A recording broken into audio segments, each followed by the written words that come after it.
The colonial market was a furnace of barter and breath, spice smoke and battery ozone weaving into a haze that stung the lungs, traders barking over stacked crates of ration bricks, patched weapons, and scavenged circuit boards.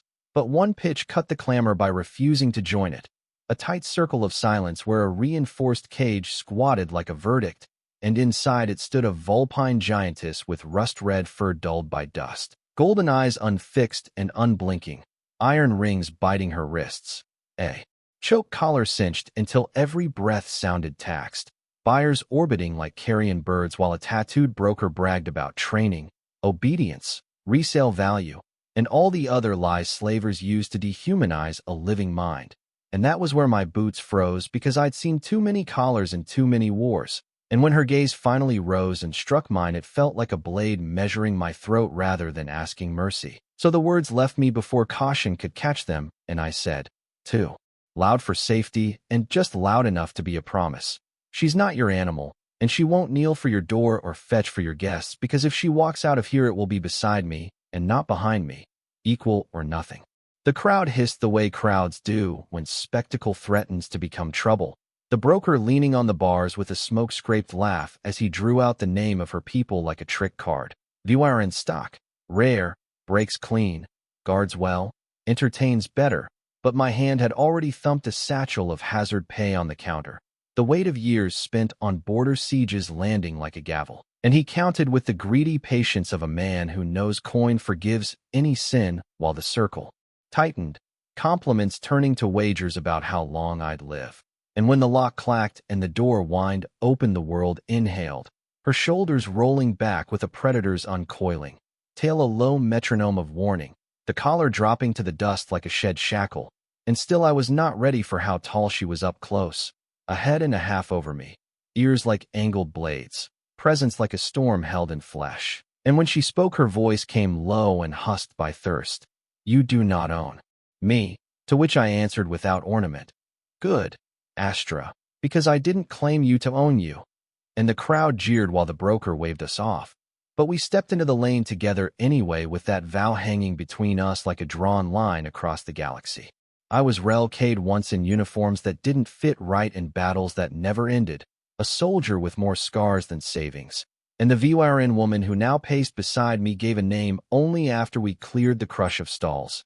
Astra VYR of Renvar, said without deference and heavy as history, her shadow spilling across cracked stones while mine kept to the edge. Every step a calculation of escape angles I pretended not to count, the settlement's gawkers murmuring as we moved because she was impossible to ignore, proud carriage where chains had rubbed bare rings into fur, eyes raking each alley for the ambush she expected. And when we reached a wind-bitten strip of scrub at the wall's edge, she stopped hard enough to pivot me around, ears pinning back, tail striking once as if to punctuate the silence. Why?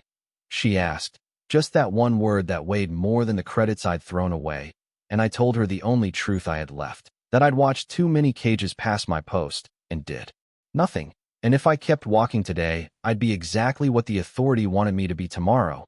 So I paid to say the thing no one says out loud in a market built to deny it, that she was a person and I was done pretending otherwise. Words cost less than coin, she said, golden stare burning through me like a welder's arc. And you paid a life's worth. And I shrugged, because there's a species of regret that stops hurting only when you spend it. The wind combing grit through our conversation until it sounded like we were whispering under the sea. And after a long measure, she stepped in close enough that I had to lift my chin to meet her eyes. A queen measuring a supplicant rather than a mistress indulging a fool.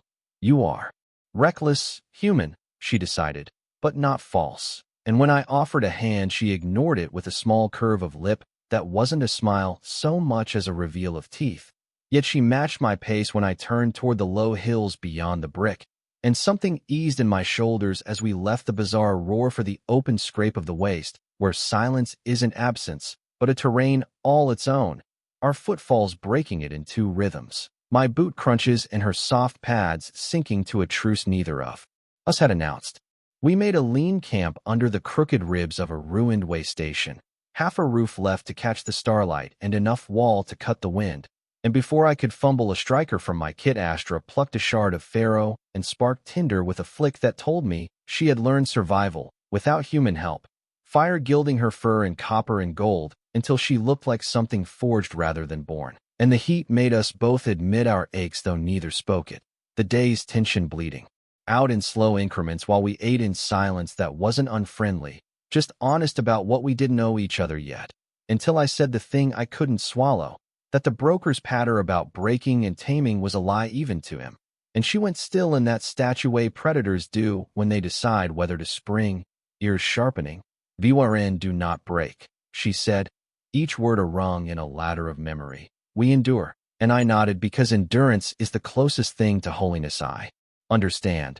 And she gave me a flash of teeth that might have been amusement or disdain before the desert night folded in tight, cold as confession and wide as exile. Dawn found her already awake and scanning horizons my eyes couldn't read, ears tipping to sounds the wind hid from human cartilage. And when she said they follow, I believed it even before the far engine buzz threaded the light. The math of our options running itself without mercy, flat land with nowhere to vanish, sun already shaping mirages that would melt our aim if we stood too long. And we angled for a spine of rock clawing up from the dust like a buried creature, Astra setting a relentless pace that made my ribs remember the last riot baton I'd caught, the engines swelling into 6 distinct throats by the time we slid behind the boulders. Mercenary bikes by the timbre, cheap armor and cheaper courage, the kind of hired hands who laugh while they point. And when they fanned a half circle and one stood on his pegs to shout about returning merchandise and maybe letting me crawl away if I asked sweet, Astra's growl vibrated the stone under my palms, a warning more eloquent than any language. And I grinned without humor as I braced my rifle, because if a vow means anything, it's paid in moments like this when the world comes to take back what you said you'd protect. "Give me iron," Astra demanded, palm out. The request more like a command from one leader to another in a desperate council, and the hesitation that snagged me felt small and ugly when she cut it in half. "If I meant you harm, I would not need your blade," which was truer than air. So I slid her my only spare knife, and she spun at once like remembering an old dance, the first bite cresting then. Goggles flashing sun, and I dropped the lead rider with a shot that sizzled the air, 2 peeling wide to flank. Astra exploding from cover so fast the eye lost frames, dragging one merc off his saddle and turning his momentum into a crack of bone against rock, steel whispering in and out of meat before the bike finished tumbling.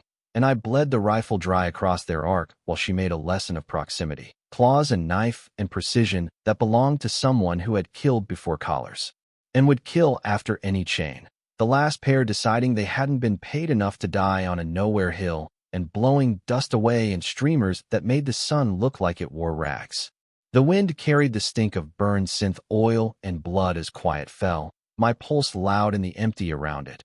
And Astra stood tall over the mess, gold eyes feral bright, until the hunting spell released, and she wiped the knife clean on a dead man's jacket and tossed it back. "You shoot like a man who survives, not one who wins," she judged without heat. And I slid the blade home with a grunt that was half laugh, because survival is the only metal that fits in a pocket, her gaze pinning me there. Until something like respect touched its edge. "You did not run," she added, which in her language felt like a benediction. And we moved on because smoke is a beacon and beacons are invitations, our shadows walking ahead of us, as if they were scouts with better plans. The wasteland unrolling in rusted waves until the sun burned a hole through both of us, and we found the broken knuckle of a watchtower gnawed to a stub, stone cracked, metal ribs showing, but tall enough to see trouble early and narrow enough to make numbers count less, which is the closest thing to mercy a strategist dares to ask. Inside smelled like old storms and new dust, our footfalls sending grit skittering down the spiral, while I counted magazines and came up short. The rifles charged deeper in red than I liked. Astra, kneeling at a jagged window with her ears locked on a thread the air had not yet decided to share. "Authority." She spat a breath later, and my mouth soured because she was right. The engine tone lower and meaner. Carriers not bikes, boots on plasteel. An appetite more bureaucratic than hungry and twice as cruel. 2 haulers grinding to a halt beneath our ruin with black helmets fanning into a perimeter, their voice amps making law sound like a hymn as they declared me a thief and her a specimen to be remanded. Mercy offered as a marketing phrase, and I shouted back the line I'd already burned my bridges with, that she wasn't theirs and wasn't mine and was beside me by choice, which earned laughter and then a first volley that chewed stone into dust and forced us low, the tower coughing. Grit into our teeth while Astra tore a steel rod from the ribs of the place like she was yanking a spear from an old battlefield, the metal singing once in her grip before she vaulted the ledge with a roar that made my bones remember what courage sounds like when it forgets to be careful.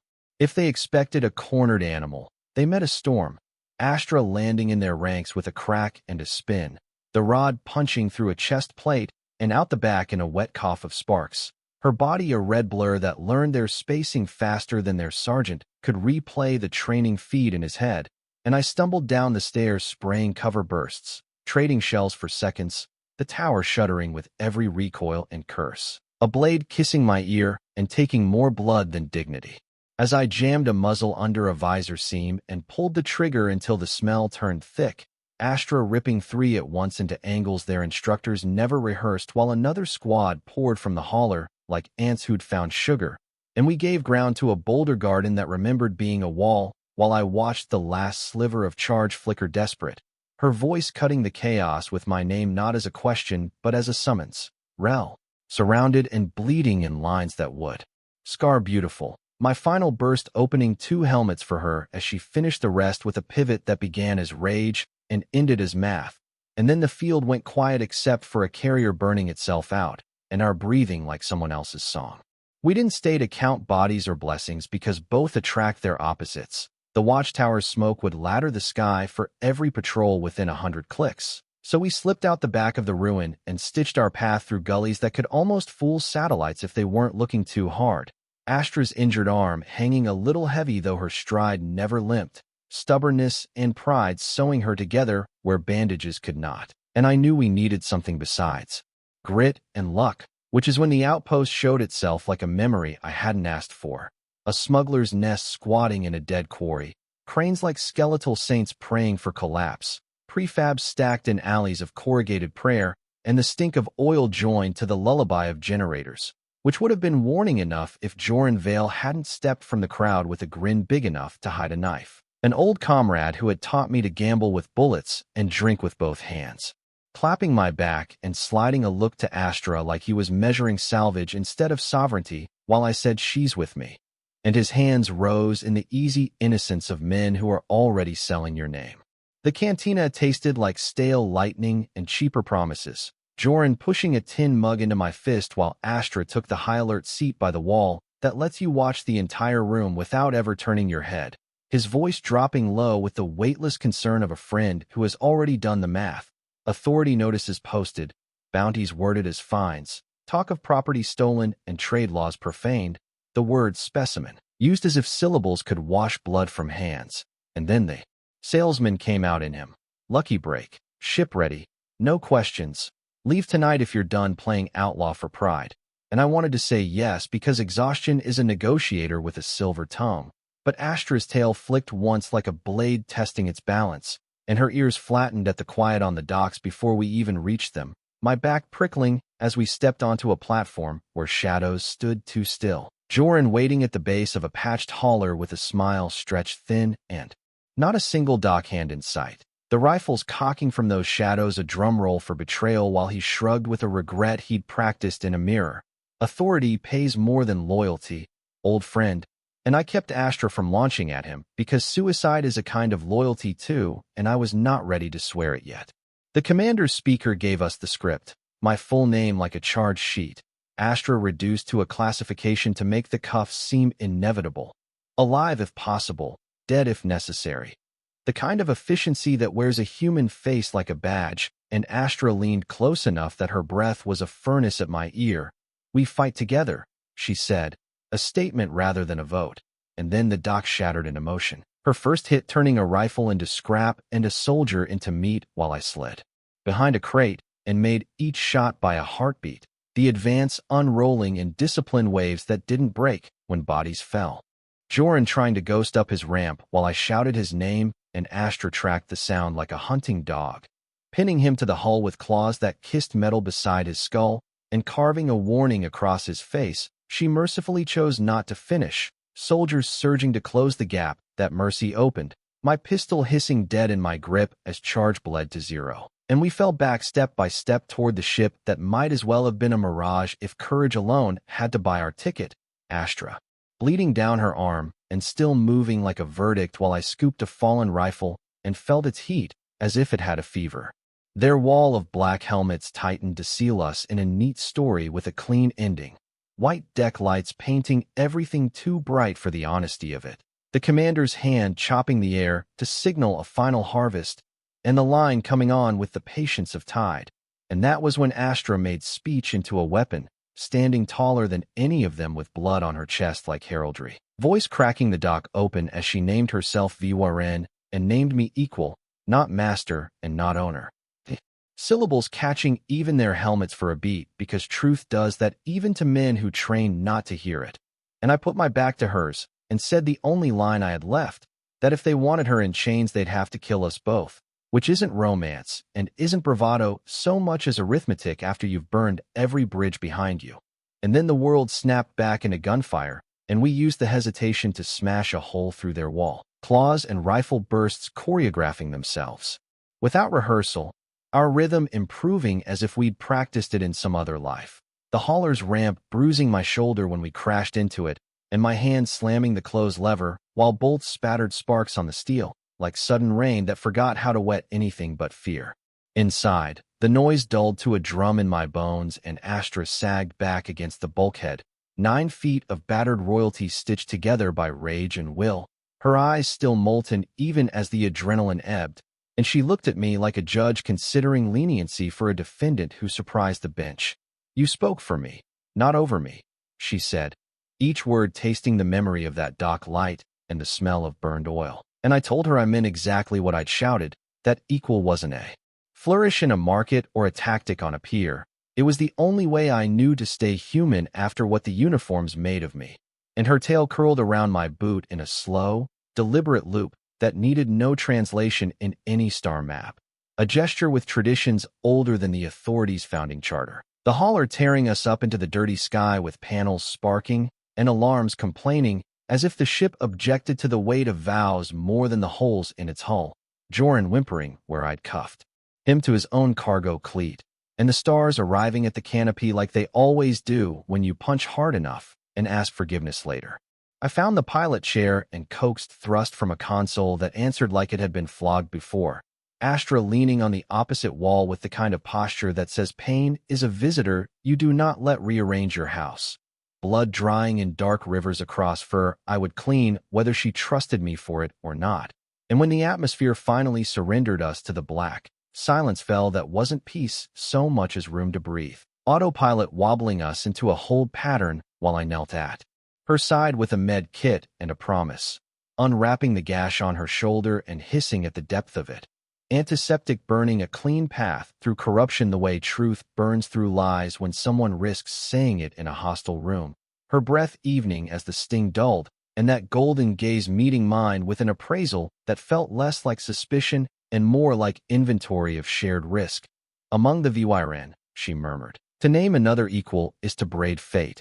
And I told her I understood enough to accept the nod, and she let the smallest fraction of a smile ghost the edge of her mouth while the hauler shuddered like a beast with a bad heart that would keep beating anyway. We drifted to a dead rock the smugglers used when their deals went poor, a gray moon with a sky so thin it felt embroidered rather than worn, struts groaning as we kissed dust, and engines dying in sighs that sounded relieved. And when the ramp lowered we stood in the raw quiet of a pause between storms, stars sharp enough to cut our pupils, my shoulder burn complaining where a near miss had grazed me, her wounds bandaged white against rust fur as she surveyed a horizon that finally carried no engine note under it. And she said what both of us already knew, that the authority would not stop, that our names had been minted into currency for hunters, that mercy would not be part of the exchange, and I answered in the only register that still belonged to me, that it wasn't ruin I'd chosen, but the right fight. And she stepped close enough that her shadow swallowed mine, and said her people would hear the story of a human who stood in a market and said a queen was his equal. That words Like that were a fuse if other VYRN caught the spark, and I felt the weight of a rebellion neither of us had planned settle like a cloak, heavy and exactly the size of our shoulders. We made a small fire under the hauler's wing because rituals matter even when fuel is low, Joran groaning in his restraints and learning a lesson about selling souls that his scarred face would teach him every morning he woke, and Astra sat cross-legged across the flame, working an edge back onto the broken spear haft she'd taken from the tower's ribs, golden eyes reflecting the flicker like they had swallowed the sun and were judging it in miniature, her tail moving in slow arcs that read to my bones like calm, and to my instincts like a drawn question. And when she finally looked up, the words were spare and exact. You threw your life into a furnace to speak a thing that should not have needed saying. And I said the quiet part, that I needed to hear myself say it more than anyone else. That equal was not a favor I granted but a fact I wanted to live under. And she nodded once like a captain accepting terms after a duel, then lay on her side with those great ears rotating through the night in case danger remembered us too quickly, her tail brushing my boot with the barest curve like a signature written in warmth and dust while the fire burned down to honest embers, and the moon reminded us that endurance is sometimes just the art of not moving when fear tells you to run. The moon wore silence like armor, a slate bowl of dust where our breaths made the only weather, the hauler ticking as its heat bled into chill, and Astra stood in the ramped shadow with her head tipped to the stars, as if reading a script I couldn't see, ears tracing invisible lines while I inventoried what the ship would surrender for repairs, cables that still had copper in them, a cracked cell I might coax for 2 more jumps, a med kit with more optimism than gauze, and in the hold Joran Vale stirred against his restraints and tested them the way a man tests his conscience when the price of honesty goes up, muttering that the authority would be here by morning, which meant he hadn't listened to his own engines in years, and Astra's tail marked the dust with slow arcs that said patience had teeth if it needed them, her gaze cutting to me when I gestured toward the traitor because every choice from this point on would be ours in the plural rather than mine in the singular. We dragged him to the ramp where Starlight could watch the conversation, his ruined smile, trying to assemble charm from broken pieces while dried blood made a map across his cheek, and I asked him how many times a man could sell the same friend before the market ran out, his laugh thin in the low gravity as he talked about debts and fear and the arithmetic of survival, words that used to mean something when I wore a uniform that gave me someone else's orders, but Astra crouched so close he could smell the wild on her breath and told him fear was just a collar you feed until it learns the way back to your throat, claws tapping the hull beside his ear in a slow beat that counted down from a number only she knew. And the mask fell off his face because people think predators only show teeth when they bite, not when they listen, which is when they're dangerous in the ways that matter. He had a ship's registry and a coward's memory, both useful if you know the questions, and under the pressure of Astra's silence he started offering answers before either of us asked. A relay node called Tessera Gate handling the authorities' traffic through this sector, a patrol cycle with an hour-long blind patch when the station rolled its shield lattice for maintenance, and a prison transport scheduled to cross that seam with a hold full of VYRN taken in raids along the timberline of Rinvar's high forests, his voice hitching when he said the designation because even a traitor can hear the weight of a people in 4 letters if he's standing next to one of their queens even when he doesn't know the word for her yet, and Astra's ears turned toward the dark as if the prisoners were already speaking from the other side of distance, her tail going still with that intense stillness that means decision has stopped being a verb and become a place with a door. Maps, I said, holding out my hand, and Joran blinked the way kids blink when they realize the rules have changed, but he thumbed the NAV to display, and I learned the spin of Tessera's wheel by heart, while Astra memorized it by ear. The blind seemed like a quiet in a song rather than a shadow on a screen, and we spread the plan between us like a meal we could both live on. Joran to spoof a transponder because sin knows the priesthood better than prayer ever will. Me to coax the hauler through the debris field called the Golgotha Ring where dead satellites drifted like bones. Astra to turn the boarding from slaughter into salvation, her hands resting on the broken haft she'd taken from the tower's ribs as if it were already whole. And when I said the timing out loud, she nodded once and repeated it back with different words that meant the same thing in a voice that made the future sound less like guesswork and more like a vow already half-kept. We worked until the moon's thin night frayed, Joran blinking sweat out of his eyes over a stolen authority code wheel while I burned my knuckles on the hauler's guts. The cockpit lighting up one panel at a time, like a city remembering itself after a blackout. Astra moving tools and brace struts with effortless precision even though nothing on this ship had been built for hands like hers. And when metal refused me, she persuaded it with a twist and a growl that made stubborn bolts reconsider their life choices. Her shoulder bandage seeping and then drying while she pretended pain was a rumor. And in the thin breaks we took, she told me about the high boughs of Rinvar, where bridges hung between giant trees and songs were sung on windpaths that made the whole forest answer. The word for equal in her tongue, carrying a chord that vibrated the air around us, as if the moon itself had ears. And I said the human version back to her, and watched it become something stronger just by being held in a larger mouth. When the engines finally coughed to steady and the transponder read like a harmless or scowl with a maintenance excuse, we ate ration bricks that tasted like compressed apology and ran checks 3 times, because the difference between daring and stupidity is usually one more checklist. Joran chained near the cargo console with a mic link and a warning that if his voice smiled when it shouldn't, Astra would remove the part of him that used to like smiling, and the hauler lifted into the thin sky. With a shudder that felt like nerves rather than failure, space unfolding again in that cold glitter that doesn't care about the stories we tell on its skin, and we arrowed for the graveyard curve where rusted hulls and dead stations turned slow pirouettes, the radio chittering with routine pings that our false answers appeased. Astra standing behind me, with one hand braced on the frame and the other resting light on my shoulder, as if reminding both of us what we had already decided not to forget. The Golgotha ring lived up to the name smugglers had given it, a cathedral of broken things turning in the dark, solar wings like shattered stained glass, and antenna spines like spears, our hauler threading the ruin as if drawn by a memory older than the scars in its hull, alarms whispering not with panic, but with the respect any pilot owes to physics, and Joran's voice went flat and useful as he cued the spoof on a patrol ping. Astra's ears catching the stutter in the weave before the sensors even flashed it. Her low murmur giving me half a second more to roll us under a girder that could have cleaved us like fruit. And in the long shadow of a derelict refinery we saw Tessera Gate as it rose from the ring, a wheel of light and armor with a spinal tower spearing its own center, shield lattice pulsing to a maintenance rhythm the Authority would have called a vulnerability if it belonged to someone else. The prison barge a dark bruise closing to the seam with an escort that looked bored in the way only cruel men look when routine has numbed their hands. We whispered the next minutes at the speed of necessity, Joran's spoof persuading the escort that we were authorized debris haulers asked to clear a flight lane, my vectors carrying us into the seam's lip where the shield's breath made the hull sing. Astra moving to the airlock with a coil line and a will that could have tethered a small moon, her paws silent on grating as if gravity had decided to be polite. And the locks cycled with a gasp that felt like a lung learning how to breathe again. The barge's skin a dull gray close enough to reach with a gloved hand.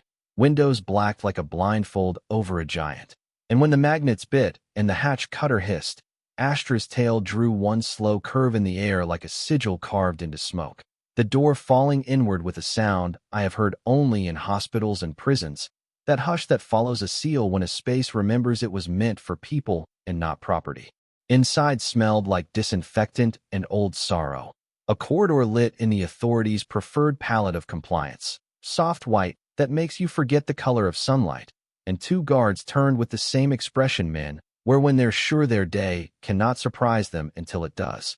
Astra moving between heartbeats to make their helmets ring like empty bells. Claws pulling metal aside from flesh in the small seams that designers swear do not exist. My shots catching the third who thought the answer to an unknown was to fire and keep firing. And then the hallway whispered with our footfalls and the distant clank of a schedule trying to happen without the people it was written to crush. Joran guiding us in flat tones to the hold where the signal counted 20 heat signatures in a space built for 10. Astra's breath changing in a way I had already learned to read. Not fear and not rage, something that braided them into purpose. And when the door hissed and slid aside I saw a forest's worth of eyes turned toward the slice of hallway we had made into a path. They were VYRN choked with collars and bruised by hands too small to imagine the reach of a high bow. Fur matted where chains had taught the lesson of friction wrongly. Gold eyes dulling in the light like coins that had passed through too many palms. And Astra filled the frame like a dawn the room had not dared to remember, her voice dropping into the register that cities are built around even when they forget whose songs shaped their first stones. Stand, she said in her language, which to me is a word that means remember, and the tallest among them straightened with surprise and recognition, scars on her muzzle like tree rings, a matriarch whose name turned out to be Saraxa Vyr, and whose bow was a thing of ceremony even made in shackles, her gaze falling to the loop of Astra's tail that still remembered my boot, and then rising to weigh the human who stood at the shoulder of the one she had been born to follow.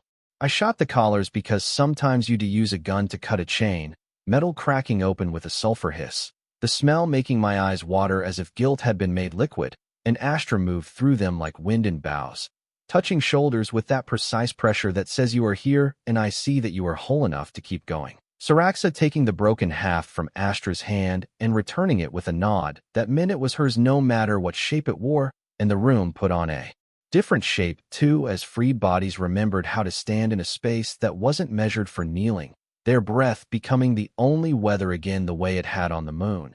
And in the corridor the first alarm finally found its voice, because institutions always catch up to defiance eventually. Boots drumming in unison like a badly written prayer. Joran's whisper hurrying us on with vectors for the shuttles and Astra's ears reading the corner geometry of what waited outside.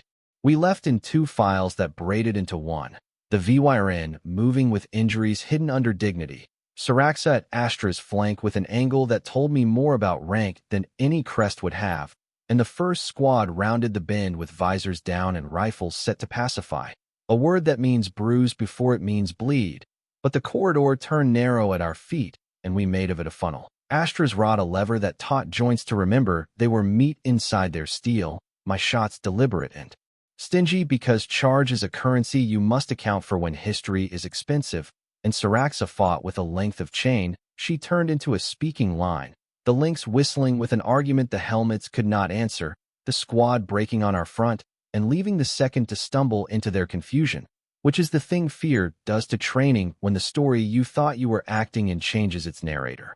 The shuttle bay opened on white light, and an echo that promised too much room for bullets to find the wrong backs. Two craft sleeping in their cradles, and a squad on the gantry above with angles on all our vital futures.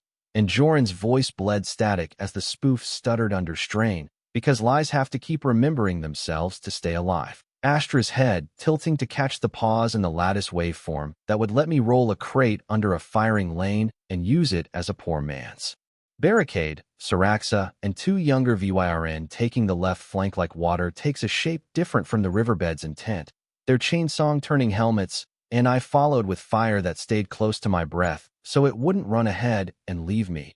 And when the last guard on the gantry tried to find courage in a grenade Astra's rod flicked, the clink of it tumbling away like a bad idea, someone finally decided not to say out loud. We packed the first shuttle with those who bled the heaviest, and the second with those who could hold a line if the sky turned unfriendly. Saraxa insisting on the latter with a look at Astra that was not request and not command, but a reminder of what lineage expects even on borrowed decks, and I took the pilot couch of the lead ship because the hauler's saddle had already learned my weight. Joran buckled at a comm station where his hands could do good with less chance to do harm. Astra, straddling the threshold between both craft like a bridge deciding which river to carry, her tail flicking once in a pattern. Saraxa answered with a tilt of muzzle that made no sound and filled the bay anyway. And then the clamps popped with a drumbeat that sent us into black, the escort waking late and angry as the lattice flickered back on behind us, bolts painting the vacuum with lines that our engines tried not to step on. Space battles are quieter than liars tell them. A ballet of numbers and burns where the loudest thing is your own heart insisting on its brief tenure. And the escort had speed, but not story, while we had desperation and a seam's worth of grace. The Golgotha ring offering bones we could duck behind, while the authority stuck to safe lanes that turned deadly when the debris forgot the old agreements of physics. Joran earning back a sliver of his face by feeding me clean bearings through the clutter, and eating his fear instead of speaking it. and Astra's voice in my ear as steady as the drum in my chest, counting the piston throb of our thrusts like a song she had written and was reminding me how to hum. Saraxa on the second shuttle shadowing our moves with a precision that told me high bows teach geometry with wind and weight as much as with numbers. We broke the chase at the edge of the ring where old wars had left a field of mines that no one bothered to mark anymore, because everyone who mattered had already memorized their map, and Joran's last useful trick toggled a hymn the mines recognized as a funeral and chose not to attend, the escort too proud or too ignorant to sing along. One hull blooming into an ugly flower of light that made the other decide its orders were less important than its homecoming. And then there was just the black. And our breathing again as the shuttle's boards cooled under my palms. The moon we'd launched from a small coin ahead of us. The hauler blinking on our scope with the stubborn joy of something that had decided to keep being itself. Astra finally sitting, because the body sometimes claims its due when victory stops shouting long enough to collect taxes. On the moon, the night tasted cleaner, the hauler's ramp spilling light onto dust while we unloaded people who had been cargo 2 hours before. Saraxa stepping down last with the careful grace of someone who refuses to let new scars change an old stride, her eyes catching Astra's in a look that threaded years between them without counting them.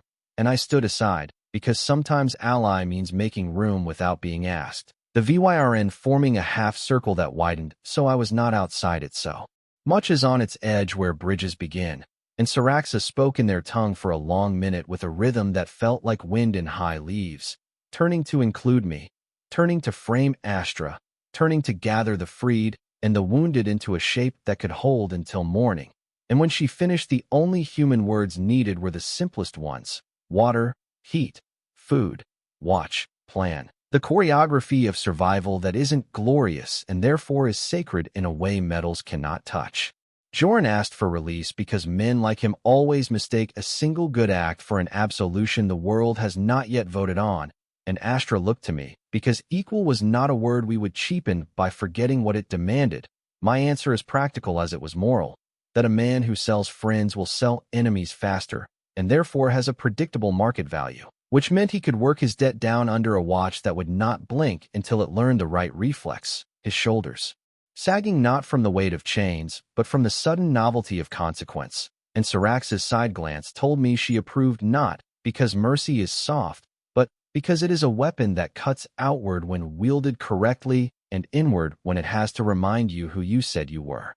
Later, under the hauler's wing, Astra and I sat with our backs to warm metal and our faces to the cold stars while the freed slept in clumps that looked like the beginnings of families rather than the aftermath of cages, her shoulder pressing mine with an absent intimacy that felt less like comfort and more like calibration, our breathing unconsciously syncing the way our footfalls had in the sand. And she told me in a voice lower than flames that Saraxa had named her bloodbow in front of witnesses, a title that meant not simply warrior or hunter, but the branch that bears weight when the trunk must bend.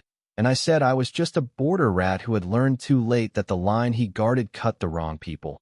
And she huffed in that sharp VYRN way that says the truth is a tool, not a shrine, her tail brushing my boot with a stroke that drew a circle around us, neither ritual nor accident.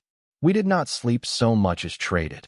Watches set along the ridge like beads, the hauler purring a sick cat purr that promised at least a few more jumps if we fed it our knuckles and patience. The moon's horizon bleeding the faintest edge of a sun we would not feel. And when Astra returned from her circuit, she brought me a news of footprints where none of ours had yet gone, small and light and hurried, the moon not as empty as it liked to pretend, which meant scavers or scouts had gotten curious or hungry enough to think this crater held something they could turn into currency. And I felt the old readiness shift my bones as she leaned her head to mine for one breath, and then stood, the outline of her ears cutting a new constellation into the sky that made me think of maps I wanted to draw while I still had hands. Before the light had gathered into anything you could call day, we heard the low crawl of a crawler, treads whispering over dust with the caution of a thief and the pride of a hyena, a rust barge patched into a tank with a welded turret and a flag that had once been a blanket, 6 figures hunched in its shadow with the starved swagger that says who they hurt and who they fear. and Syrax's chain made a glinting line at our flank while Astra's rod tapped once against the hull like a judge, reminding the court that silence is not absence. And I stepped forward because human faces sometimes buy us one more sentence before the bullets purchase the rest, telling them this crater belonged to no one willing to rent it cheap, telling them there was water if they put their guns down and a grave if they didn't. And for a flicker, it looked like hunger might argue with pride long enough to save them. And then the turret lifted the way fear lifts a hand when it wants to be mistaken for strength. The first shot took a bite out of the ridge where a sleeping pair of VYRN had left warmth in the dust, the echo turning the crater into a drum, and Astra moved so fast the light had to decide which edge of her to catch, the rod slamming the turret ring and jamming it, while Syrax's chain unspooled with a snarl that snagged a gun out of a scaver's grip, my shots flat and small in the thin air inadequate for the work. The crawler coughing smoke as its driver made a bad decision and found a ditch that had not been on any map, and when the dust settled the six were on their knees with hands up and eyes gone wide under grime. Boys in men's clothing and girls in boys' anger. Astra's breath strict, but not cruel as she spoke, and I translated enough to turn her meaning from judgment toward instruction, because Empire makes scavers the way drought makes deserts, and you fix both with water before you fix them with sermons. We took their weapons and left them their boots, a calculus that lets a person leave harm without making them walk on pain. Joran watching from the ramp, with an expression that suggested mathematics might be immoral at last, Syraxa and nodding once at Astra, and that way leaders bless choices without wasting words. And the sun finally pushed a thin coin of light over the crater's lip to buy us a day, which we would spend on refit and on teaching and on listening, because the prisoners' stories were maps of where the authority had bitten and would bite again, names of camps and routes, rumors of a place called the Archive where records were kept of who had been taken and where they had been sent, a ledger so complete it could be a weapon if someone brave enough to hold it burned what needed burning and kept what needed keeping. Astra turned to me when the talk wound down, and the day began the hard work of making itself into evening. Golden eyes steady, as if she were checking for cracks in a cup she meant to drink from often.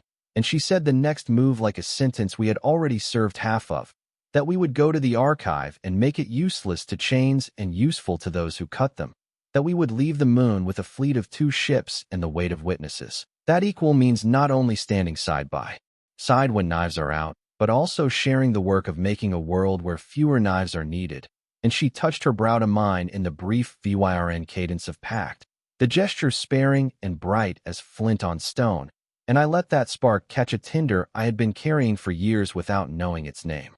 The crater became a forge where plans were hammered into shape, 2 shuttles and a cantankerous hauler arranged like pieces on a board that refused to be quiet. Astra marking routes in dust with the broken half she had half turned into a staff, while Syraxa listened with that stillness that means more than nods, and I translated authority habits into seams we could pry, because bureaucracy leaves fingerprints wherever it sets its cup. The Archive sitting 3 jumps rimward on a sterile moon that never forgave footprints, a data vault cathedral wrapped in orbital guns and faith in passwords. And we would go anyway, because lists are leashes until someone burns them. Equal meaning not only standing in the corridor when bullets come, but also doing arithmetic the enemy thinks you won't dare. We split the refugees into crews who could fly or fix or keep watch. The younger VYRN learning the hauler's moods in a day because machines behave when spoken to like beasts rather than gods. Syraxa taking the second shuttle with a pair of chain singers whose rhythms turned docking clamps obedient. And Joran wore a collar of tasks instead of steel, fingers moving over composite boards with the twitchy grace of a man who knows redemption is just a longer ledger, his eyes flicking to Astra whenever he forgot who collected the interest. And as the moon shrugged us loose, the horizon drew a thin line under everything we had said so far, a promise that the next page would require clearer handwriting than the last. The first jump tasted like copper the way old fear always does, engines shuddering their disapproval of heroism while cold stars arranged themselves into new problems. Astra standing behind me with a palm on my shoulder that held steady as the hauler bucked, because touch becomes language when radios keep secrets. And the refugee shuttle rode our wake like a younger sibling determined not to be lost. Syrax's voice crisp in the link when debris drifted and softer when fatigue hunted edges. Our course bending wide of authority patrol volumes without pretending we were invisible, because defiance is not a cloak. It's a road you pave with choices until others can walk it without bleeding as much as you did. We put down on rock too and changed our names because names are tools and tools wear out. The hauler becoming a maintenance scow again with wires braided into its size. The shuttle acquiring a salvage code whose last owner had retired the hard way. And Astra and I traded armor plates for drab suits that would pass in corridors where color meant you belonged to a category. Her ears pinned flat under a hood that made her look like a rumor. Eyes narrowed against light she could taste. Her tail bound at the base with a strip of cloth so it wouldn't betray mood to cameras that read what men miss. And I looked at her in the mirror hatch and tried not to flinch at the way dignity can hide without ever vanishing. Then slid a toolbox into my arms because a wrench opens doors security forgets to lock. Approach control spoke the liturgy of clearances with clipped vowels and suspicion, but Joran's hand inside the comms made our story walk upright. A maintenance ticket forged to fix a shield lattice coupler that only breaks when someone like him suggests it should, and the voice waved us toward Bay 12 where men in pale uniforms glanced and then looked through us, the way people do when authority teaches them to see objects wearing skin. Astra's posture shrinking to something ordinary while every inch of her radiated the opposite. Syrax's shuttle holding station between moons with transponder lights blinking the beat of patience, and I counted cameras and exits and guard posts in threes, because threes make sense when bullets interrupt thinking, my breath sinking to the click of my boots on a floor polished to reflect nothing but the ceiling. The archives lobby was a temple to record-keeping, white and chrome, and the smell of ozone polished into the walls. Clerks moving like faithful ants while security wore smiles that thought they were kindness and were actually boredom, and a receptionist asked for our work order without ever seeing us. Astra's voice sliding into the flattened cadence of a contracted tech as she handed over codes Joran had buttered with the right lies. And the desk light changed to green, a door sighed, and we were inside the throat of the Empire's most intimate memory, my spine prickling the way it did before night raids when the world held its breath and invited you to pretend you were ready. The lift falling with silent gratitude toward vault levels that pretended not to hear the word thief. We reached sublevel 3, where the air tasted faintly of coolant and burned dust, hallways strip-lit into permanent mourning, and the vault doors sat like patient jaws stamped with serial numbers that believed in their own permanence. Joran in my ear muttering the hymn a lock needs to think it is being praised.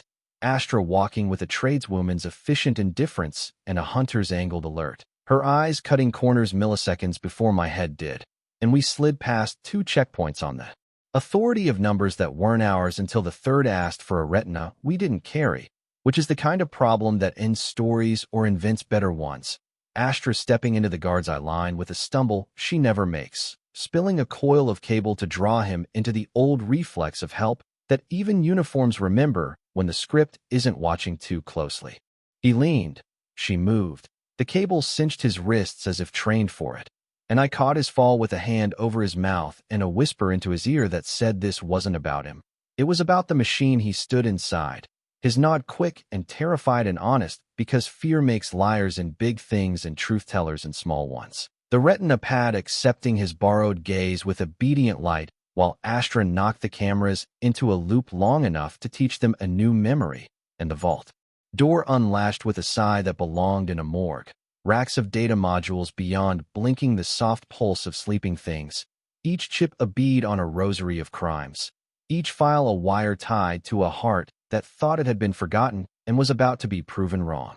We moved like book thieves in a church, reverent hands fast over shelves as Joran fed us the path to the ledger that indexed Rinvar by conquest date and temperament class, bureaucratic poetry written by men who have never met the people they weigh, and the list unfolded with a terrible balance. Names, capture sites, transfer routes, lot numbers that pretended to be mercy, Astra's breath becoming a furnace while she read, her lips shaping a dozen names I didn't know and one she did not speak, until the last page burned her mouth. Valus Vyr.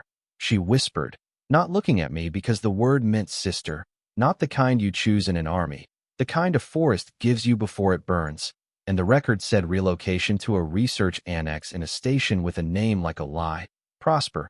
a place the authority used when it needed to pretend cruelty had an outcome besides itself.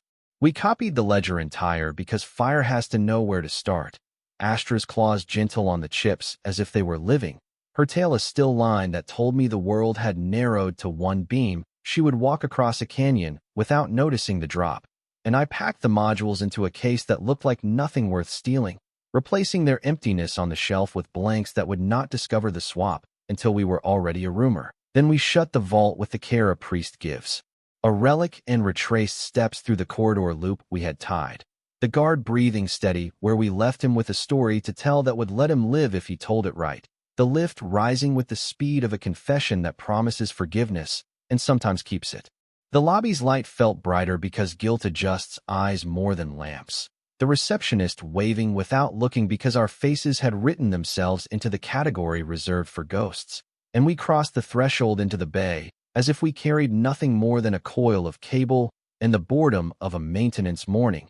Our boots a metronome that told the floor nothing about the hearts above it. The hauler's ramp lowering with a complaint that would have been music if not for the patrol walking toward Bay 12 from the far side.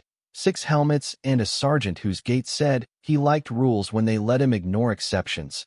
Astra's glance asking a question that had only one answer. The case passing from my hand to hers and back again like a catechism. I walked toward the patrol with a clipboard because paper disarms men who worship screens, mumbling about a coupler who wouldn't calibrate and a supervisor who wouldn't authorize overtime. Their faces arranging into that hierarchy of irritation that ends in a shrug, and Astra rolled a maintenance cart across their path, with just enough clatter to make them step aside rather than demand a badge. The sergeant's suspicion waking a second too late as the hauler's ramp finished kissing the deck. Joran dragging power into the engines with a curse that made the ship sound alive. And when the sergeant turned to shout, I let the clipboard fall and met his visor with my shoulder. A poor man's persuasion that bought us 3 steps and a prayer, the kind that ends in metal underfoot and a lever under palm that retracts a ramp at the speed of relief. They fired and missed because panic breathes faster than aim. Bolts scoring the hull as the bay field flared, and we cleared it, the shuttle detaching from its shadow spot, with Syrax's chain whipping in celebration across the canopy like a banner that remembered wind, and the station grew small behind us in the way guilt always does when distance lies for your nerves, alarms chasing us into the dark until the first jump ripped them away like tape. The ledger case buckled into a chair that looked like it had not carried anything important in years, Astra standing over it with a stillness that would have been terror if I hadn't learned its shape, her name for Valus moving in her mouth like a blade learning where it would be sheathed. We did not talk until the second jump because talking is a luxury between hazards, systems settling into a hum I recognized as a promise to complain later rather than now. And when the stars unspooled again, she sank onto the deck beside the case and rested her forehead on its edge for one breath longer than ritual, then looked up at me with eyes that had turned from gold to molasses, heavy and bright.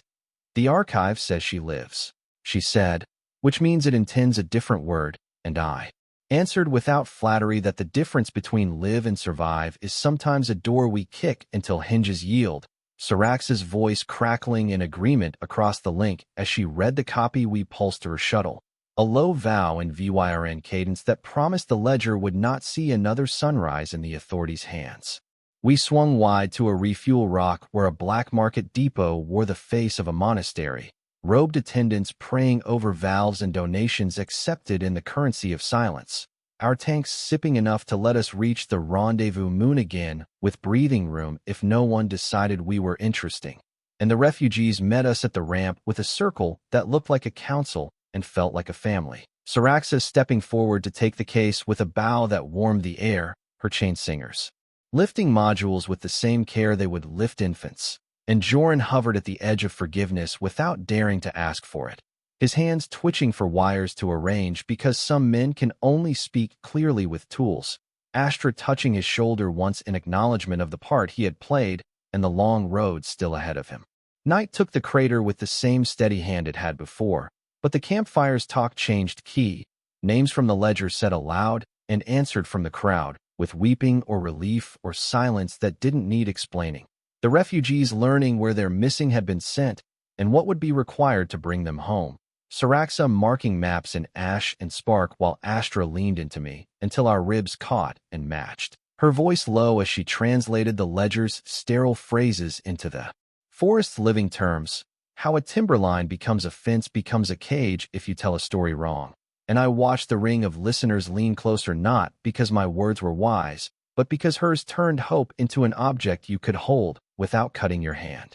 We slept in shifts again because habit holds even when victory wants to make promises. The hauler purring and the shuttles ticking and the crater holding our warmth like a secret it could keep for a few more hours.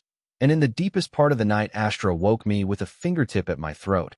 Not threat, map, drawing a route from pulse to shoulder where the burn scar had tightened. Her breath a soft furnace as she said in the tongue of her people a sentence that translated imperfectly to human ears. Bond is not chain, bond is bridge. And I nodded because agreement felt smaller than the truth of it. Then she pressed her brow to mine, and we let that be a lullaby, because sleep can be holy after days that teach you how your body holds other people's names. Dawn came with thin light and new work. Saraxa organizing sorties to carry the rescue to places where authority eyes blurred. Chain singers threading routes through dust storms that would erase our footprints. The ledger's copies hidden in a dozen caches so that burning one would only light the fuses of the rest. And Astra and I stripped weapons, checked seals, counted charge like priests counting beads, the word prosper, sitting in the middle of our table like a dare, research annex meaning. Cages with doctors attached, promises of improvement that always end with a clipboard filling in the blank where a soul should be. And she said Velas's name in a tone I had not heard, not fury and not fear, something like home spoken as a question and then answered by the way she straightened her spine. We lifted before mid-light with the refugee shuttle staying to shepherd the camp until we signaled, the hauler riding heavy with new purpose. Joran at the comms without chains because usefulness can be its own restraint. Coordinates for Prosper nested under layers of encryption that pretended the place did not exist. And our course bent around an interdiction bubble that would have chewed us into filings if we had believed the official map. Astra's palm steady on my shoulder again, as if we were two halves of a single vertebra. And I realized somewhere between one breath and the next that this was how equal rewires you. Not by erasing the self, but by tuning it, until the note you make becomes harmonic with another's in a way that turns noise into direction. Prosper appeared as a blade-thin station threaded through a black throat of space. Lights dimmed to the color of denial. Docking spines feathered with machines that listened more than they spoke. And the approach corridor announced itself in a register that made teeth ache. The way security systems do when they've been told to be discreet and choose cruelty as their dialect. Joran's hands coaxing codes from a seed packet he shouldn't have owned while I slid us into the blind cone behind a maintenance tug. Astra adjusting the power curve with 3 feather touch taps that flattened our signature into pedestrian boredom. And when the docking clamps bit, we were ghosts again with screwdrivers in our pockets and a ledger of promises in our mouths. The airlock tasted of antiseptic and the end of conversations, the kind of corridor where voices go to be quieted. And we wore the same drab as before because persistence fools more eyes than brilliance. A crate on our dolly labeled with a chemical that makes men look away. Astra's ears pressed hard enough to hurt under the hood as we passed a glass panel where silhouettes twitched on gurneys. And the first checkpoint waved us because paperwork outranks conscience in places like this. Our route. Angling toward a lab sublevel that pretended it was a clinic. Doors hissing open to rooms fitted with mercy and used for the opposite. And Joran murmured cell block gamma, while my breath slowed itself on purpose because panic does not help a hand find a lock. We reached the gamma door and met a man whose face had learned how to be pleased by damage. A doctor in a coat the color of surrendered bones who smiled when he saw Astra the way collectors smile when they think a lost piece has found its way home. And his mouth started a speech about consent forms and behavioral studies that probably worked on donors in respectable cities. But Astra took 2 steps and closed the distance and put him against a wall with a hand that did not break, her voice level as a horizon when she told him to open the cell, and he reached for an alarm instead, my elbow breaking the switch before his finger did, and the cell door slid back with a sigh that sounded like a lie finally admitting itself. Velas stood inside like a storm remembered, shorter than Astra by a head and marked by scars that mapped other people's lessons. gold eyes sunk with hunger, and still bright enough to turn knives into mirrors, a collar shadow around her throat where metal had learned the heat of her blood. And when she saw Astra, she did not rush or crumple or sing. She squared her shoulders as if a song had found its pitch. And Astra's name left her mouth in a tone that belonged to forests, not rooms with drains, her hand lifting to touch the equal loop of tail that had been our quiet vow and dropping, because there were guards in the hall now, and numbers balanced against sentiment only when both were strong. We moved fast then because speed is a kindness when cages are open, Astra stepping to Velus's flank in a geometry that makes two bodies one wedge, my fire flat and precise. Joran locking doors in the wrong order so the right ones would open, alarms catching us finally, because nothing clever lasts forever in a place built to punish improvisation. And the corridor filled with black visors that had learned how to advance on lungs and not legs. Astra's rod, teaching joints humility, Velus's chain, making a music the helmets could not parse. Our retreat a braid of steps and breaths and pivots that ended at the airlock with the sound of boots still arguing with the floor behind us. The haulers ramp a throat that swallowed us into a noise I finally trusted. We tore free with Prosper's clamps trying to claim rights over our hull. Engines braying heat that blistered the paint. A patrol cutter rolling to intercept, and then thinking better of closing when our soot bloom hid the angles it needed. And the jump bit so hard my teeth clicked. The stars folding us into another page where the station was a rumor again, and Velus sat on the deck with a stare that burned clean, looking at Astra and then at me and deciding for herself what kind of story she had been pulled into, her voice ragged when she called me human equal as if testing a word she had only heard secondhand and finding it held weight. And Astra's tail curled once around my boot in the motion that had become our title page, bright and simple and impossible to mistake. We did not land at the crater because prosperity attracts the kind of attention we had just insulted. We swung wide to a different rock where the refugee shuttle could meet us after 2 clean jumps, the hauler kissing dust with less complaint as if rescue had oiled its joints. And when the ramp dropped, the night breathed out as if it had been holding air on our behalf. Syrax's shadow rising from behind a ridge like a tree that found its root again. The ledger copied thrice between us like a flame passed hand to hand, and Velus and Syraxa greeted in that VYRN cadence that uses small touches and long looks to say what human mouths take paragraphs to explain, Astra standing a step away and then stepping in because leaders are also kin when the day ends. We circled the fire and let the story catch up to itself, Velus speaking of ducts and needles and the polite violence of questions asked with electrodes. Astra listening without interrupting because interruptions steal breath, my hands busy with kettle and bandage and the kinds of chores that let a man earn a seat in a circle he does not own. And when the flames burned down to a bed of red, we talked in the human tongue about what happens next, that the archive would notice the absence of a ledger and the station would notice the absence of a subject, that patrols would multiply and offers would be made to those who prefer coins to vows. And Syraxa smiled the way old trees do when the first wind of a storm arrives, pleased to feel their bark tested in the way it was grown for. We named the next path under a sky bright enough to make anyone think the gods were paying attention, a threefold braid. Free more from Prosper before they learn to lock better. Spread the ledger's truth through markets until buyers choke on their own appetite. And build a place on some forgettable rock where VYRN and human and anyone else with collars in their past can train to cut them without learning to love blood. Astra's voice turning each plank into a promise with edges, Velus nodding in slow rhythm as if syncing pulse to plan. Joran watching the flames like a man who finally sees the pattern he should have followed the first time, and my hand finding Astra's under the wing's shadow where no one needed to pretend we were anything other than what we had said we were. The night before we moved felt like a held breath across the camp. Every fire banked low and every weapon stripped and reassembled until the motions became a hymn. Syrax's chain singers chalking routes on hull, plating, while Joran translated authority time, keeping into windows we could pry. And Velus walked the perimeter with Astra in a silence that was not distance so much as kin calibrating how to stand in a single wind. The ledger sat open on a crate with names that had once been inventory, now speaking like witnesses, and I laid out packs in twos because equal is a geometry you practice until a crisis can't knock it crooked, the moon's cold light turning our shadows into tall promises we would have to pay for in the morning, which is how you know a plan is honest. We braided 3 aims into one push because every clean line becomes a trap when the enemy owns the map. The first shuttle would ghost Prosper's maintenance lane again, with Saraxa in the pilot couch and 2 chainsingers ready to turn clamps into ribbons.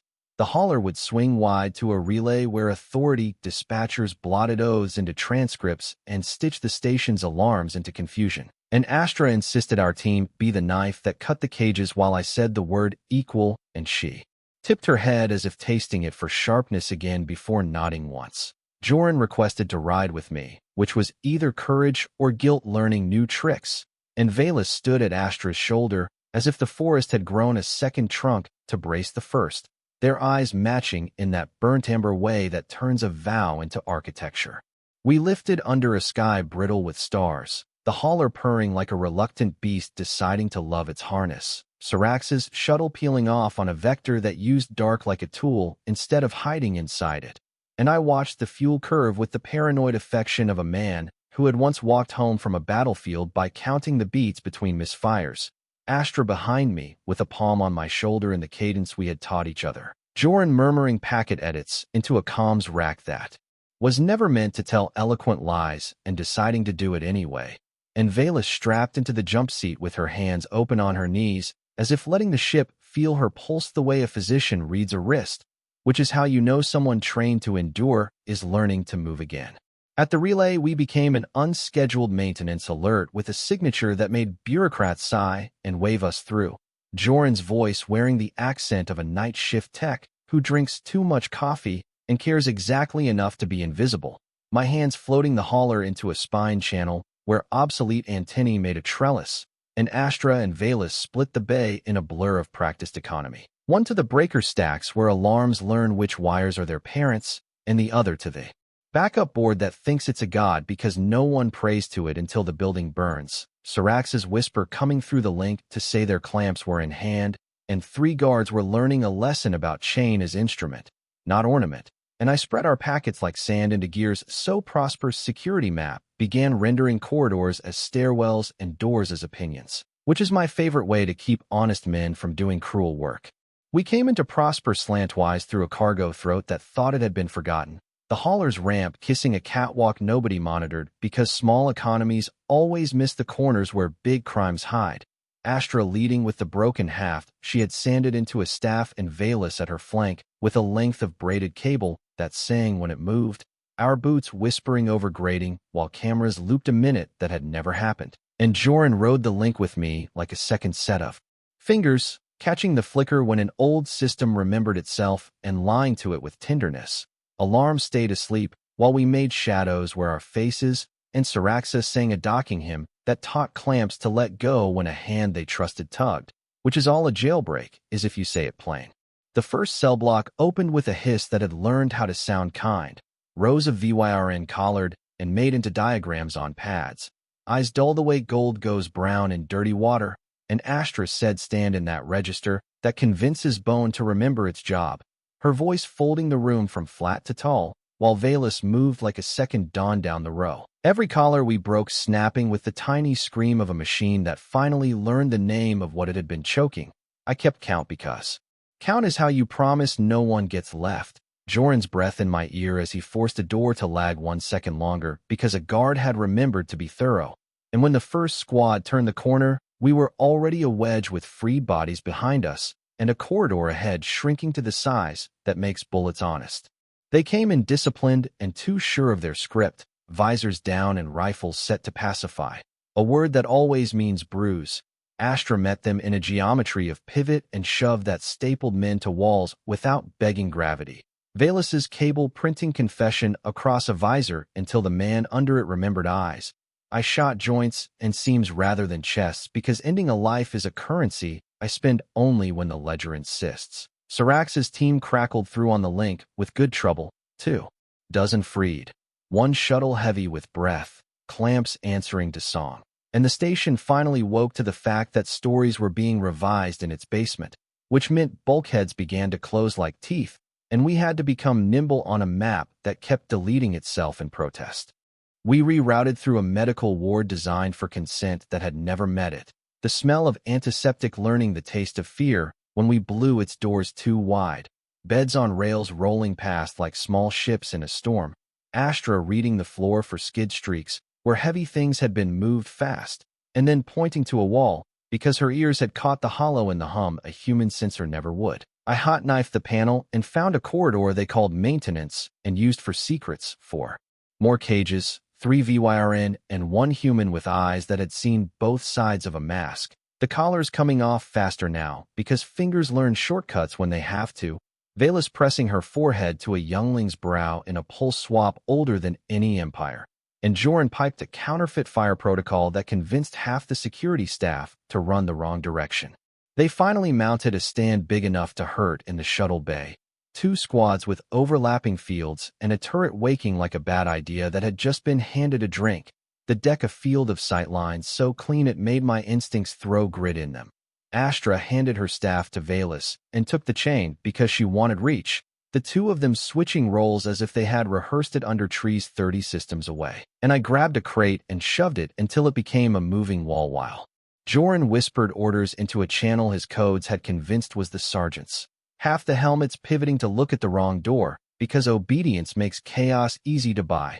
Syraxa ghosted our flank with a clamp line, turned whip, and 3 newly freed VYRN in her wake, and we punched a hole wide enough to fit a future through. The shuttle's hatch yawned like relief when a body who hasn't slept finally finds a bed. Astra counting heads with me, as if we had both trained under the same cruel math teacher.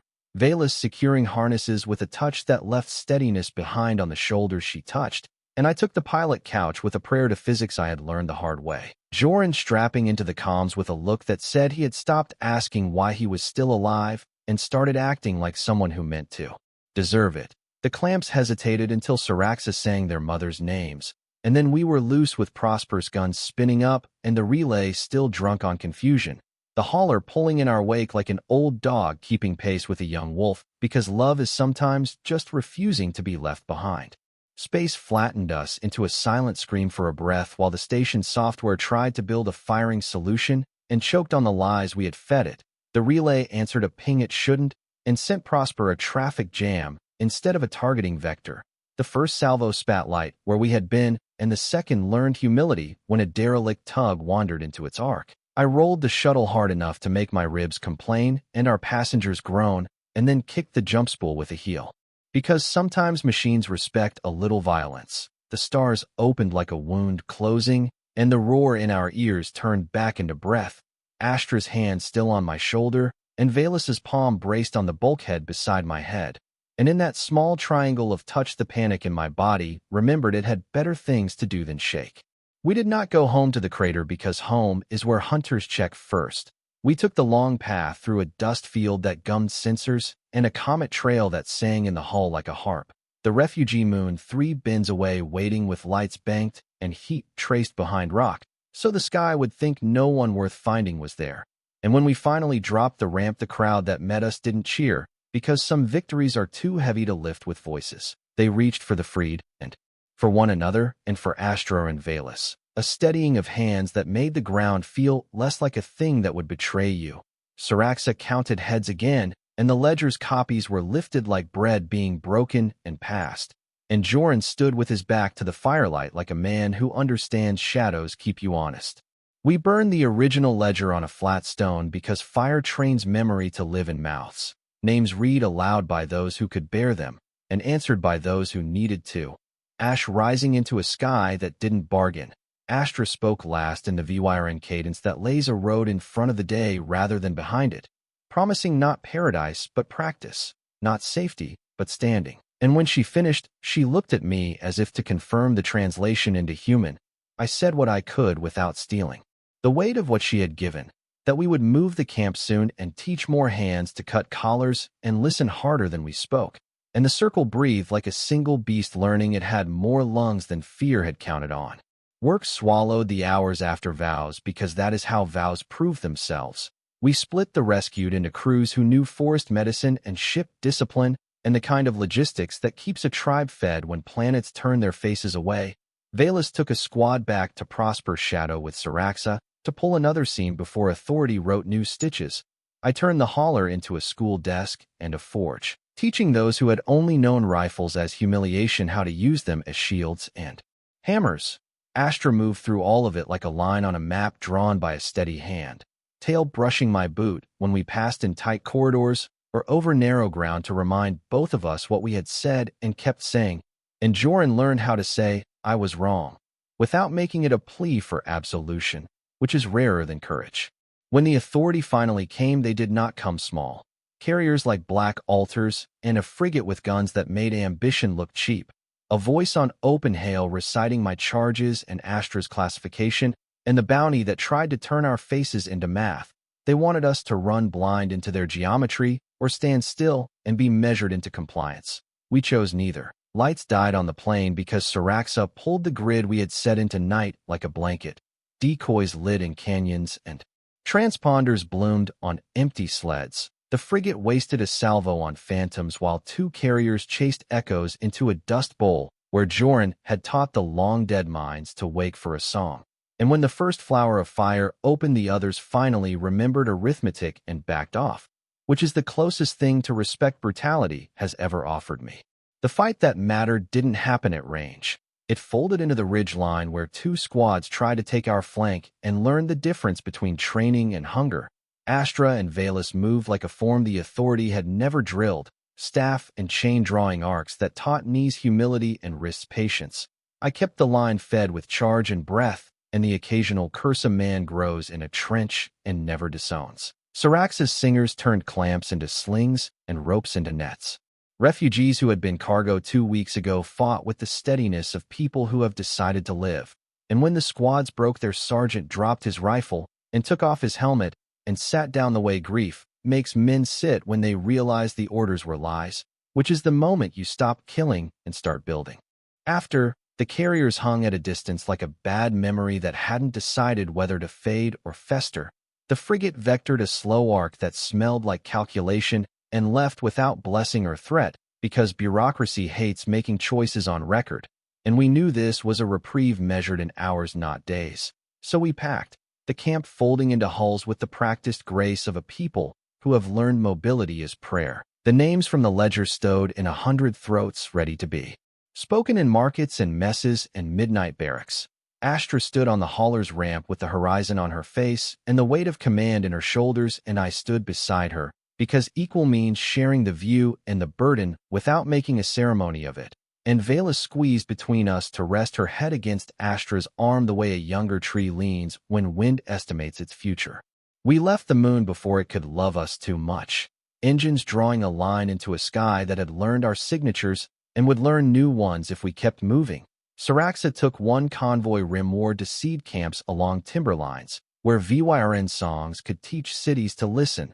Valus rode with us coreward to light sparks in markets where collars are sold next to fruit. And Joran piloted a freighter full of grain to a station whose children had never tasted it without authority tax because penance becomes useful when it feeds someone else. Our nets of rumor grew teeth and our lists of allies grew roots. And in every system we left one thing behind that could not be confiscated: the memory of a human who said equal in a place that forbids the word, and a queen who made that syllable into a road you can walk without looking down. The first broadcast of the revolt was not a speech, but a conversation. Syraxa at a trader's counter telling a buyer the story of a ledger burned and a sister freed. Valus teaching an apprentice how to tune a transponder to carry songs under static. Joran explaining to a tired quartermaster how to pad a manifest so that cages arrive full of air and leave full of food. And Astra and I leaning into a mic in a backroom dock with the smell of old ships around us, our voices low and steady as we told anyone listening what equal meant in practice, that it means the long work after the grand gesture, that it means saying no to the profit of silence, that it means you pick a person up with both hands or you don't call your hands clean. The message hopped from rig to rig and mouth to mouth until authority spokesmen had to pretend not to know our names and therefore taught everyone to learn them. Months blurred into jumps and camps and the accumulation of small mercies that make a movement sturdier than banners. We lost people, and we named them, and we kept moving because grief is a river you can drink from without drowning if you hold your friend's wrists. Prosper changed directors twice, and then went dark because a relay forgot which alarms to honor when the right person visited it with a wrench. The archive's ashes seeded a wild garden of records and hidden caches that anyone could water by remembering a name out loud. And the first time I saw a market stall selling collars with no buyers, Astra's hand found mine without looking and squeezed once, not to claim or to comfort, but to confirm the obvious, that we were standing inside a chapter we had wanted to live to read. On a rust-blue afternoon at the edge of a station whose name will never matter beyond its docking fees, a small VYRN child tugged my sleeve and asked if human equal tasted like fruit or fire. I told them both, depending on how hungry you are. Astra knelt to show how a tail loop means yes and a palm to the brow means rest, and the child practiced both until laughter replaced concentration. Valus argued good-naturedly with a steward about spice ratios as if kitchens had always been hers and maybe they had. Saraxa traded chain for ledger at a table where an old authority clerk sat stiff and listening. And Joran looked up at the ceiling for a long time before writing down the names of 2 men he had betrayed and 3 he had saved since, because records matter when you are trying to teach the future not to repeat you. We took a long orbit then, letting the movement do its own breathing while we did the maintenance. Defiance always postpones. Scars knitted under salve and ships learned to purr in registers that made sleep come quicker. Equal as a practice turned out to be mostly chores done, without complaint, and decisions made in rooms where no one raised a voice. Astra and I stole hours at the edge of cargo bays and on catwalks over thundering reactors where conversation had to be shouted and therefore reduced to the essential, her brow to mine, my hand at the slope of her shoulder, acknowledgments rather than declarations because the world was noisy enough without our vows choosing volume over fidelity. And if anyone asked, and sometimes they did, we said the bond was the work and the work was the bond and left poetry to those with more time. The galaxy did not suddenly grow kind. It simply learned our patience, which is different and better. Patrols came and went. Offers of clemency arrived with poison clauses and left unread. Bounties rose and then became jokes because every hunter who tried to collect returned home with new opinions about collars. And yet we kept to our lanes and widened them, teaching with maps and bread and bolt cutters. The day came when a captain in black stepped into a market and bought a leash to burn it in public while her men watched and no one shot. And another when a clerk at a registry stamped a freedom paper and pretended not to see the forged seal because she suddenly preferred her job to her orders. And another when a child in a schoolyard looped their tail around a human friend's boot and made a circle of equals while the teachers blinked and decided to call it play.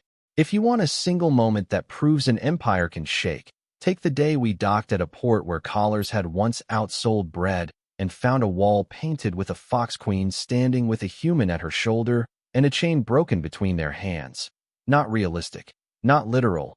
A mural as bright as a sunrise painted by someone who had only ever seen us through rumors and broadcasts and the tilted accounts of satisfied smugglers. Children touching the gold eyes with care and old men standing with arms folded to hide the way their chests tried to lift. Astra looked at it a long while, without speaking, and then turned to me with that half-smile that makes courage domestic, not epic, and said we should be late for once because she wanted to buy fruit for everyone and make a mess of juice on a dock that had rinsed too many sins into the drains. You already know we didn't stop. There is no stop in work like this. Only pauses where you inventory hope and sharpen tools. Prosper will grow a new name, and we will pry it off. Ledgers we haven't stolen yet will find their way to ash. Camps will fold and fold again in a dance that teaches muscle not to confuse motion with flight. And when someone asks me years from now where the rebellion began, I will not say the bazaar or the watchtower or the dock or the archive. I will say it began in the shape of a word spoken in a market loud enough for a queen to hear. A word that tastes like fruit and fire. A word that makes bonds into bridges. And I will point at Astra, and she will tilt her head and say equal in a tone that makes the air sturdy enough to carry all of us at once.